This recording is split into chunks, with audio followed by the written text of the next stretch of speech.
ಇದು ಬರೀ ಕೇವಲ 2 ನಿಮಿಷದಲ್ಲಿ ಮಾಡುವಂಥ ಅಡುಗೆ ನೋಡೋಣ ಬನ್ನಿ. ಸ್ವಲ್ಪ ಉಪ್ಪು, ಹಾಗೆ ಒಂದು ಅರ್ಧ ಬೆಳ್ಳುಳ್ಳಿ ಬಿಡಿಸಿಟ್ಕೊಂಡಿರೋದು, ಹಾಗೆ ಒಂದು 1.5 ಟೀ ಸ್ಪೂನಷ್ಟು ಖಾರದ ಪುಡಿ ಎಲ್ಲನೂ ಸೇರಿಸಿ ಸರಿಯಾಗಿ ಜಜ್ಜಿಬಿಟ್ಟು ಈ ಲೆವೆಲ್ಗೆ ಬರೋಂಗೆ ಮಾಡಬೇಕು. ಓಕೆ, ನೆಕ್ಸ್ಟು ಇದನ್ನು ಈ ಥರ ಆಗಬೇಕು, ನೀಟಾಗಿ ಮಿಕ್ಸ್ ಆಗಬೇಕು. ಉಪ್ಪು, ಖಾರ, ಬೆಳ್ಳುಳ್ಳಿ ನೀಟಾಗಿ ಮಿಕ್ಸ್ ಆದಮೇಲೆ ನಂತರ ಸ್ಟವ್ ಮೇಲೆ ಒಗ್ಗರಣೆ ಕೊಡುವಂಥ ಪಾತ್ರೆ ಇಟ್ಕೊಂಡು 2 ಟೀ ಸ್ಪೂನಷ್ಟು ಆಯಿಲ್ನ ಹಾಕ್ಕೊಂಡು ಬಿಸಿ ಆದ ನಂತರ ಒಂದು ಸ್ವಲ್ಪ ಸಾಸಿವೆ, ಒಂದು ಸ್ವಲ್ಪ ಜೀರಿಗೆ, ನಂತರ ಒಂದು ಸ್ವಲ್ಪ ಕರಿಬೇವು ಸೊಪ್ಪನ್ನ ಹಾಕ್ಕೊಂಡು ಜಜ್ಜಿಟ್ಕೊಂಡಿರ್ತಕ್ಕಂಥ ಬೆಳ್ಳುಳ್ಳಿ ಮತ್ತು ಖಾರನ ಈಗ ಅದಕ್ಕೆ ಮಿಕ್ಸ್ ಮಾಡ್ಕೊಳ್ಳೋಣ.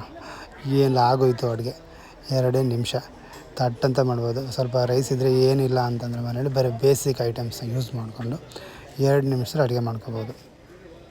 ಆಯಿತು, ಒಂದು 30 ಸೆಕೆಂಡು ಎಣ್ಣೆಲಿ ಫ್ರೈ ಮಾಡಿದ್ರೆ ಆಗೋಯ್ತು.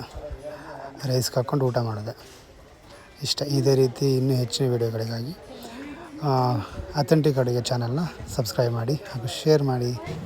ಹಾಗೆ ರೆಸಿಪಿ ಹೇಗಿತ್ತು ಅಂತ ಕಮೆಂಟ್ ಮುಖಾಂತರ ತಿಳಿಸಿ ಅಂತ ಹೇಳ್ತಾ ಇವತ್ತಿನ ವೀಡಿಯೋನ ಮುಗಿಸ್ತಾನೆ. ಧನ್ಯವಾದಗಳು. ಬಾಯ್ ಬಾಯ್.